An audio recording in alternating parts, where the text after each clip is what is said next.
Hey everybody, Nick here, and in honor of being about to hit 2,000 subscribers, I'm gonna go ahead and answer the viewer questions that people asked in response to my Sunset Chat video.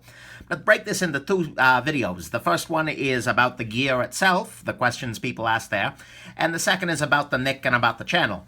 So if you don't give a damn about the Nick, just watch this video, and if you don't give a damn about gear, well, I don't know why you subscribe to this channel, but yeah, that one's for you. So anyways, let's go on ahead and jump into some of the viewer questions. Okay, so 400-pound gorilla commenter asked a bunch of good questions right off the bat. So what was your first knife, Nick? It'd be a little Cub Scout special, little two-blade folding knife, nothing too amazing, but you know, there it was, and I lost that long ago. First knife I purchased with my own money would be the Victorinox Adventurer, which is a Victorinox little folding blade with a lock on it, which was interesting. Not a stellar knife, but you know, it did the trick, and I always felt like a little bit of a badass carrying it. So hey, there you go. Such is life. Let's see, what got me interested in gadgets and gear? I'm actually going to point you at the brief history of Nick's time video that talks a little bit about that more in detail. I'll try and post it in the description down here below. How often do you change EDC knife, Nick? Usually every day. Sometimes I'll go a couple of days, but generally what happens is I'm getting dressed and I'll go over to my knife drawer and I'll take a look down there and see what's on tap. Basically, see what's grabbing me.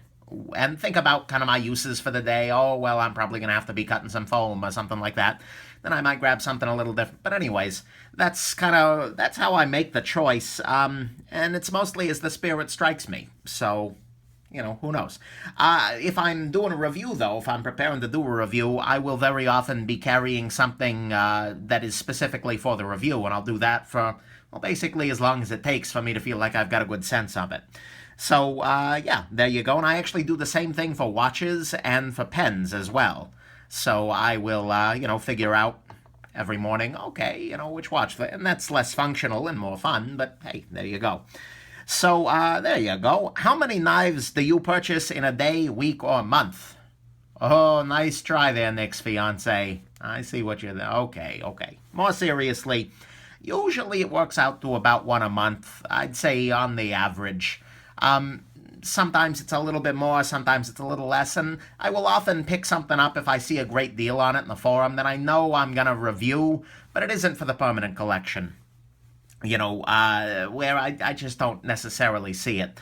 And I will say that all the loaners coming in and out makes it a whole lot easier to not buy knives, because I get to try new things without actually spending money except on shipping. And it, feeds the channel, so everybody who's loaned me gear, you are absolute solid gems. I appreciate that very much. And I'll also say that now that I'm reviewing, it's real dangerous, because it's very easy for me to say something like, well, I wasn't gonna pick that up, but I think I might like it, and at the very least, I'll get a review. Oh, that's dangerous, because, I end up doing silly things like ordering really nice knives pre-ordered and whatnot. So, yeah, that's life. Are you a hard user of your knives, or are your knives mainly used to open the next package of knives? That's a little too real there, Gorilla. I'm a light use guy. I will very occasionally, take a knife outdoors and do something with that. But by and large, none of my knives are terribly stressed. And I do like keeping them in fairly good condition. I will use them, but it's mostly office sort of work, or cutting foam, or tubing, or things like that. Nothing that interesting in the grand scheme of, high-speed, low-drag operations. What is your worst impulse buy? That would be the damn top. The Prometheus top. I bought it figuring, okay, a lot of people in the EDC world are making a big fuss about it. Maybe there's a big fuss to have here, and there's not. I got a review out of it, and I lost about $15, and, wasn't that interesting in the grand scheme. Nice top, though. Best impulse buy. Probably going to be a Grimsmo Norseman here. This is a great knife, and I've been looking at them, and I've been doing research for a long time, over and over and over again, but then I saw one come up at a price I could handle, and, I just kind of, I just went for it. I said, you know what, screw it, I'm going to give it a shot, and I'm really glad I did. I fell in love with this little guy, and, it's very much my favorite.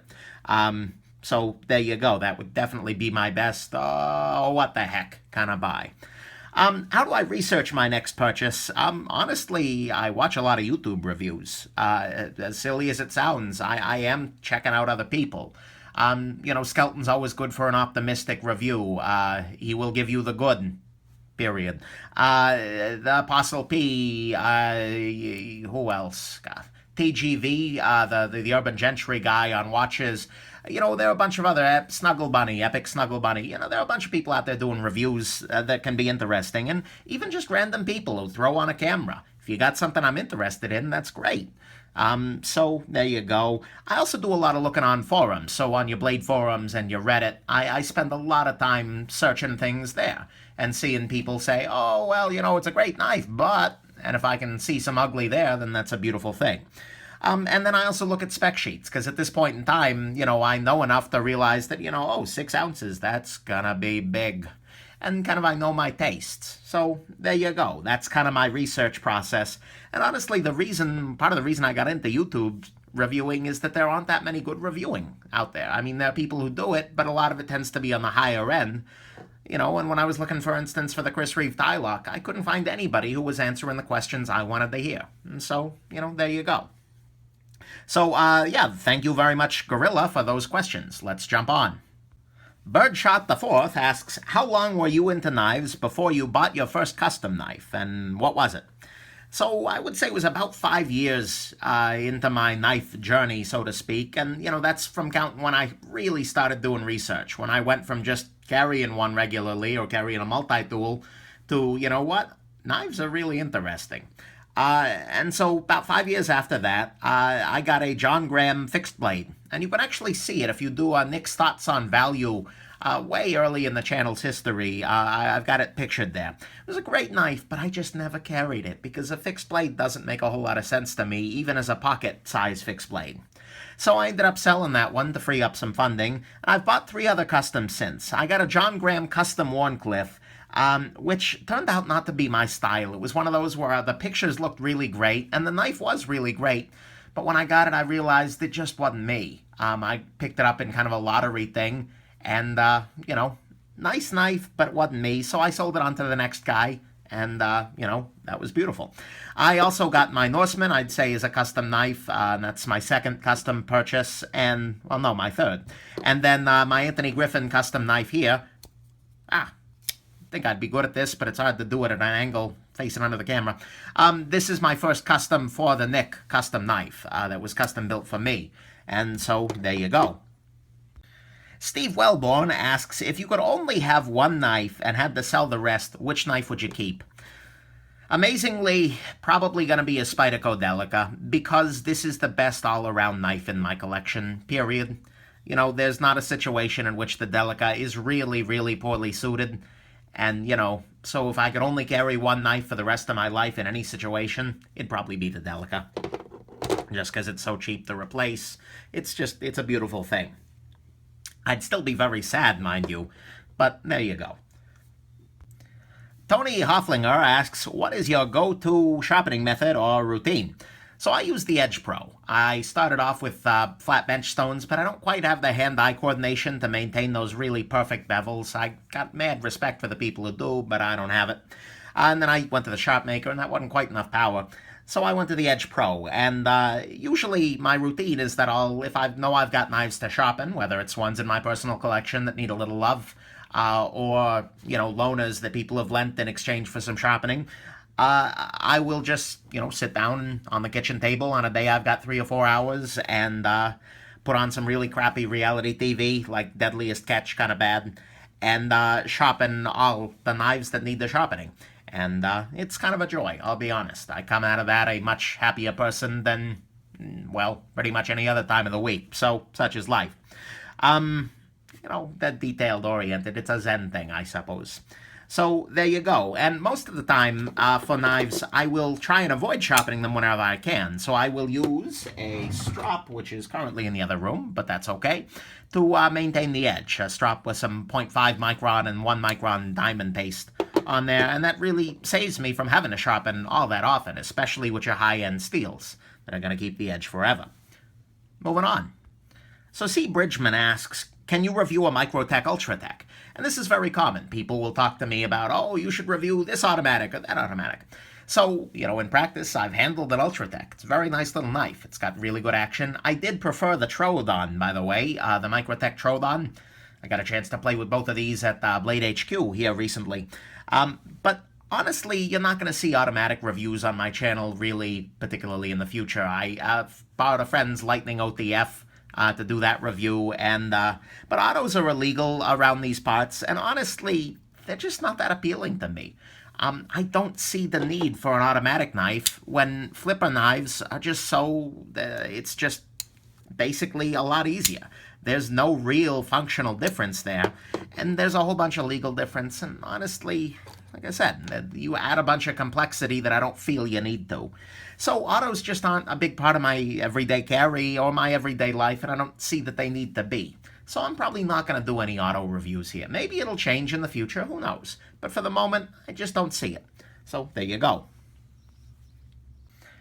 Life Through Glass asks, apples and oranges, would you prefer the Spyderco Techno or the Delica? So I've had both, and my general opinion is, well, why not both? They're both expensive, though. The Techno definitely wins in terms of style and in build. The Techno is a little Cadillac, to borrow, I believe, Throat Scratch. That was his term. But, it's a really nicely made knife, and it's a great introduction to high-end fit and finish. But as a functional piece for your everyday life, the Delica is just a better choice. The Delica can outcut the Techno. The Delica outcarries the Techno. I really do prefer the Delica. But at the same time, the Techno is really compelling, especially as a build quality piece. So you got to keep that in mind. Another similar question, Josh Larson asks, Delica or mini grip? Delica's winning that one by a mile. The mini grip, once you put some custom scales on it, can be pretty decent, especially the Ritter version. But I don't know, even the new G10 and M20CV version from Benchmade. But the Delica wins on value, and frankly, I think it's just a better tool overall until you put a bunch of money into your mini grip.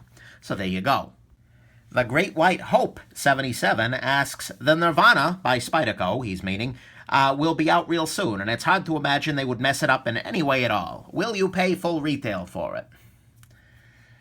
Well, remember I talked about you guys being enablers, making it very easy to say, well, what the heck, it'll make a good review. Yeah. Kinda pre-ordered it. I'm probably going to take a bit of a bath here, but that's okay. I've given myself permission. And after handling an actual Peter Recenti custom with the integral, I kind of had to. It'll make an interesting review. I'm really looking forward to seeing what Spyderco's high-end looks like. And so, yeah, as soon as the Nirvana ships, you guys will see something about it on the channel. So keep an eye out for that. I am not a strong man. Wow. So Electric Tactical asks, what knives would you love to check out as loaners? So viewers will occasionally send me knives from their personal collection for a review, and it's a wonderful thing, and I'm so grateful for everybody who does that. It makes the channel just a million times better. But a couple of ones jump to mind immediately. The ZT-0804CF, the ZT-0888, that's getting tough to find, but it looks like a great knife. I'd love to check out some of the Reich knives, the 1507 particularly. The Rayot Wave, I'd like to have a little bit more time with. I just handled one in a store. I'd love to see some Thorburn stuff, or even some of the other South African knife makers. I think they're doing interesting things, but I just haven't had a chance. I'd love to see some more Todd Begg, whether it's the Steelcraft series or ideally a full custom, but I know I'm not going to have that happen probably. I'd love to see something by Recenti. I handled one recently, and oh my god, he's good at that. I'd like to see some actual Emerson knives. I've played with ZT Emersons and Kershaw Emersons, but I'd like to see how the fit and finish is on his actual blades. I've heard a lot of bad and ugly, but I want to give him a chance, and I want to make sure that, I'm not just crapping on a brand because of what I heard. Spyderco Dodo, I'd love to check out. Spyderco Tough, Spyderco Equilibrium, little tiny folder by them, but I think it could be interesting. And the Sebenza 25 is a knife that I've handled just enough to know that it's not ergonomically perfect, but I think it might be good enough. I'm not quite ready to pull the trigger, but I'd love to get a chance to handle one of those. And, a bunch of other interesting things out there in the world. If you've got something you'd like to, loan me for a review, just shoot me an email. Look in my About section on the channel page, and, I'm happy to talk it through. Worst thing I say is, oh, I've already reviewed that. I'm sorry, I'm not that interested there. But chances are I'll say yes. So those are some of my interests, but certainly not all of them. Electric Tactical also asks, what knife laws do you consider reasonable? Length restrictions, autos, whatever. So I consider knives to be tools first and foremost, and tools for just boring everyday living. But of course, people can use them as weapons, and they can use them for bad things, like with any tool, basically. And, I look at it as the function of laws is to stop bad things from happening. And we've already got laws for a lot of your knife-related bad things. Damaging property is already illegal. Brandishing is illegal. Armed robbery, assault with a deadly weapon, murder, all of these things are already really illegal and already separate crimes. And if you're not doing any of those things, then really, it doesn't matter whether you got a knife on you or not. And of course, I'm all for restricted areas where they need to be. Places like courthouses, airports, federal buildings, jails, mental hospitals, K-12 schools. Any place where violence is particularly likely or where it could be particularly dangerous. I can see restrictions there. I think it needs to be applied sanely. I'm not a big fan of zero-tolerance policies, and I did really like the TSA's revised guidelines on knives and sharp objects from a few years back that got squashed because we let the terrorists win yet again. But, hey, whatever. But most of the laws that pass these days about, like, length restrictions and knife types just strike me as weird. I mean, this is a 3-inch blade. This is a 3.1-inch blade. In some areas, this is legal, this is illegal. And honestly, I'd really rather not get stabbed by either of these. What's really the big point about making one of those illegal and one of them not? I don't get that. Similarly, your automatic laws, this is a flipper. It's not an automatic, but it deploys just as nicely and easily as an automatic. Why do we have this law? Non-locking blades are just as capable as stabbing somebody as a locking blade. Come on, really? And, honestly, a lot of these laws end up getting enforced unevenly. So, a plumber who needs a knife for work might not be bothered about it one day, but might be bothered about it the next day. Or one plumber might get bothered where another one doesn't. Because, unfortunately, large parts of our justice system apply unevenly depending on who you are. So, that's something you got to keep in mind. And really, I'm just all in favor of the data. If you show me that legalizing automatics massively increases the murder rate, then yeah, we probably need to have a law on that. Or if you can show me that in states where, 4-inch knives are allowed, people are dying every day on the streets and it's preventable, then okay, sure. But I want my laws to be based on data and actual numbers and provable points rather than giving people warm fuzzies who are scared of the world. I don't see the need to just, that's kind of scary, so let's make it illegal. I don't like it. But anyways, by and large, as long as you're using it as a tool, who gives a damn about what's in your pocket? And anything else is already illegal. So, unless you got data, I'd say cut back with the laws, okay?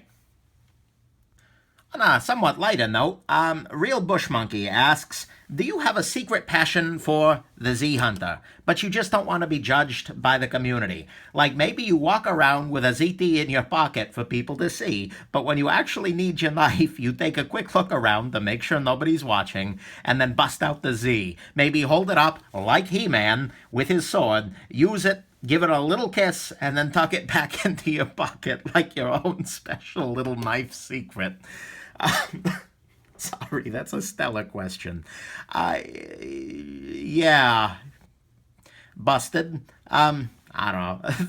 The Z-Hunter is a knife that I just love to hate because I can't even imagine EDCing it because it is actually, dangerous. I mean, look at the blade play here. It's stellar. But I would actually probably be pretty busted up if I lost the Z-Hunter because, I love making fun of it. I would probably buy a new one just to be able to mock the new one. So for me, the Z-Hunter is a lot like Michael Bay. He's an American director of film. I think he's a net force for evil in the world. He did terrible things to Transformers movies, and everything he touches is kind of bad.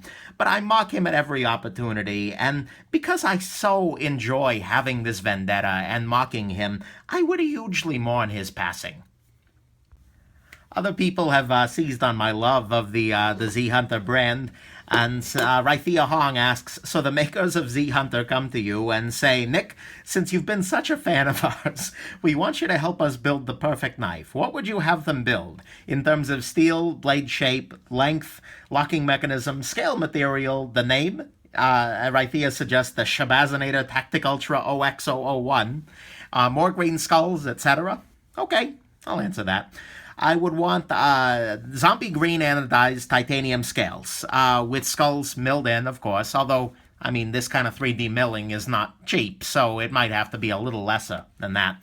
I definitely want some black DLC backspacers on there, like you got on your ZTO 562 here.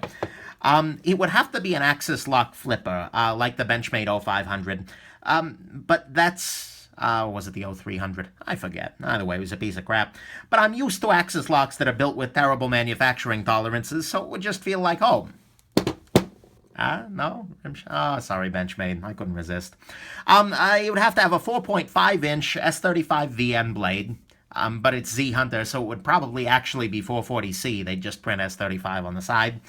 It would have to be a Tonto-style blade with rear serrations, kind of along this back surface, and you'd have to make the handles a little bit more vertically thick so that it hides the rear serrations. Oh, well, it's Z Hunters, you might not have to.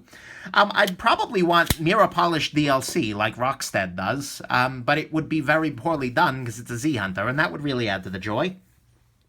And then I would want green painted accents in the blood grooves, and that's right, I did say grooves, plural.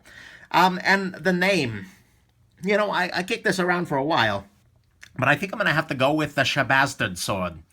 That brings me enough joy. And maybe throw some numbers on there, but the Shabazard sword is just a beautiful thing. So anyways, thank you, Rithia, and all the people who asked gear-related questions. I'm going to post another video here shortly with questions about the channel and about the Nick. I hope this was interesting to you, and have yourself a wonderful rest of your day.